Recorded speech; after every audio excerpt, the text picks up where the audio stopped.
İnsan gərək nə qədər nəfəsi gəlir, ölməyibdir, gərək işləsin. Özü bu cür işləmə, bunlar hünər işdir. Mən evdən çıxaram, işə gedəndə istəyəcə ilmək salmağım olar, aşlığım olar. Belə deyəndə pis misal gətirməsin, anam evdən azır gəlir də. Elə bir ki, beyişdə gedirəm. İşin darıq. Fikir müsahətdir. Mən 9 sinimdə fəşd oxumuşam, yine də toxuyuram. İnşallah bundan sonra bir ayrısını seçib toxuyacağım. Tamam ilmək salamlar yorulmasın, ilmək salsınlar, özə deməsinlər ilmək salıq biz.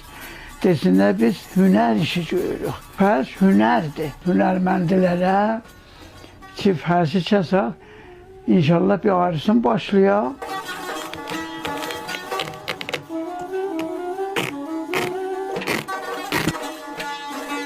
Aha.